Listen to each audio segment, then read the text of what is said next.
صدری ویسر لی امری واحلل عقدۃ من لسانی یفقہوا قولی ربی یسر ولا تعسر وتمم بالخیر بک نستعین۔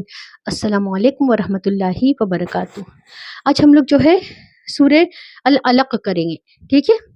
یہ جو ہے پارہ نمبر 30 کی سورہ ہے اور اس میں جو ہے یہ مکی سورہ ہے، اس میں 19 آیت اور 1 رکوع ہے، ٹھیک ہے؟ اس میں کتنی 19 آیتیں اور 1 رکوع ہے۔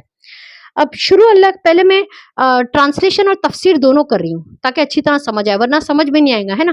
تو فائدہ نہیں پھر سن کے، اگر ہمیں بات پوری سمجھ میں نہ آئے تو اس لیے تفسیر بھی ساتھوں ساتھ میں کر رہی ہوں اس کی۔ شروع اللہ کے نام سے جو سب پر مہربان ہے، بہت مہربان ہے۔ پڑھو اپنے پروردگار کا نام لے کر جس نے سب کچھ پیدا کیا، اس نے انسان کو جمے ہوئے خون سے پیدا کیا ہے۔ پڑھو اور تمہارا پروردگار سب سے زیادہ کرم والا ہے جس نے قلم سے تعلیم دی، انسان کو اس بات کی تعلیم دی جو وہ نہیں جانتا تھا۔ حقیقت یہ ہے کہ انسان کھلی سرکشی کر رہا ہے کیونکہ اس نے اپنے آپ کو بے نیاز سمجھ لیا ہے۔ سچ تو یہ ہے کہ تمہارے پروردگار ہی کی طرف سب کو لوٹنا ہے۔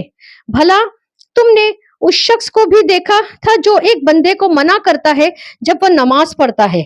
بھلا بتاؤ کہ اگر وہ نماز پڑھنے والا ہدایت پر ہو یا تقویٰ، نیک راستے اور پرہیزگاری کا حکم دیتا ہو تو کیا اسے روکنا گمراہی نہیں؟ بھلا بتاؤ کہ اگر وہ روکنے والا حق کو جھٹلاتا ہے اور منہ موڑتا ہے، کیا اسے یہ معلوم نہیں ہے کہ اللہ دیکھ رہا ہے؟ خبردار اگر وہ باز نہ آیا تو ہم اسے پیشانی کے بال پکڑ کر گھسیٹیں گے۔ اس پیشانی کے بال جو جھوٹی ہے، گنہگار ہے۔ اب وہ بلا لے اپنی مجلس والوں کو، ہم دوزخ کے فرشتوں کو بلا لیں گے۔ ہرگز نہیں، اس کی بات نہ مانو اور سجدہ کرو اور قریب آ جاؤ۔ اب دیکھو یہ ہو گئی 19 آیتیں، یہ اب ٹرانسلیشن تھا۔ اب ہم لوگ تفسیر کریں گے۔ اب سورہ قلم میں جو شروع کی 5 آیتیں، وہ جو ہے غار حرا میں جب نبی اکرم صلی اللہ علیہ وسلم جو ہے کئی دن تک عبادت کرتے ہوئے بیٹھے رہتے، کئی دنوں تک۔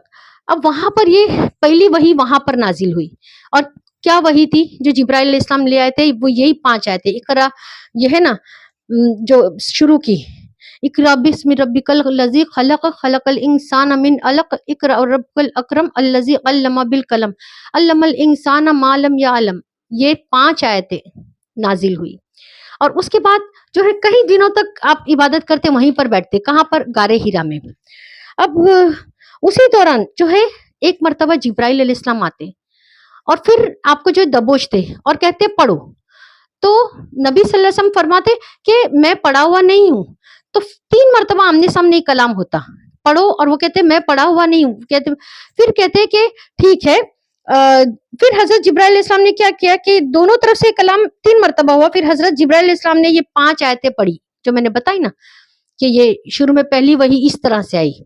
اور پھر ہمیشہ یہ اشارہ ہے کہ اگرچہ ابھی دیکھو قلم کے بارے میں کیا بتایا کہ جب کسی کو تعلیم دینی ہوتی ہے تو وہ لوگ کیا کرتے کہ قلم سے لکھتے تحریر اور پھر سکھاتے، لیکن اللہ اس چیز سے بھی بے نیاز ہے، اللہ کو یہ بھی نہیں ضروری ہے کہ قلم ہونا ضروری ہے نا، اس طرح سے بھی وہ علم دے سکتا ہے، ٹھیک ہے، کہ اس طرح سے وہ تعلیم دے سکتا ہے۔ چنانچہ حضور اقدس صلی اللہ علیہ وسلم کو امی ہونے کے باوجود وہ علوم عطا فرمائے، علوم یعنی علم جو کتاب سے پڑھنے والے کے خیال میں بھی نہیں آیا، ایسا علم عطا فرمایا، ایسا علوم عطا فرمایا، یعنی علم جو کتاب میں پڑھنے والے کو بھی ایسا علم نہیں ملتا، ایسا علم عطا فرمایا اللہ تعالی نے۔ پھر یہاں سورت کے آخر تک کے غار حرا کے اوپر ذکر ہوئے واقعے کے کافی بعد نازل ہوئی ہے۔ جو غار حرا کا واقعہ ہوتا نا، جبرائیل علیہ السلام آ کے آپ کو بھیجے اور پھر پوچھا، 3 مرتبہ کہا اور پھر وہ 5 آیتیں دی، یہ جو سورہ ہے نا، یہ اس واقعے کے کافی بعد یہ نازل ہوئی۔ اب اس میں یہ کیا ہے کہ اس کا واقعہ یہ ہے کہ جو ابو جہل جو تھا نا، وہ نبی اکرم صلی اللہ علیہ وسلم کو جو ہے حرم شریف میں جب نماز پڑھنے آتے تو منع کرتا ہے کہ نماز مت پڑھو، ورنہ نعوذ باللہ من ذالک، معاذ اللہ کہتا ہے کہ میں تمہارے گردن کو پاؤں میں کچل دوں گا۔ تو نبی صلی اللہ علیہ وسلم شروع میں کیا کرتے، اب وہ اپنے مال اور دولت اور سرداری کی وجہ سے اتنا یہ تھا اس کو کہ وہ بے پرواہ سمجھتا ہے خود کو کہ مجھے کیا پرواہ ہے، میں بے نیاز ہوں، نعوذ باللہ، اللہ بے نیاز ہے نا، وہ خود کو اپنی مال دولت اور سرداری کی وجہ سے کیا سوچتا ہے کہ میں بے نیاز ہوں، بے پرواہ ہوں، مجھے کیا ہے کہ کوئی مجھے نقصان نہیں پہنچا سکتا۔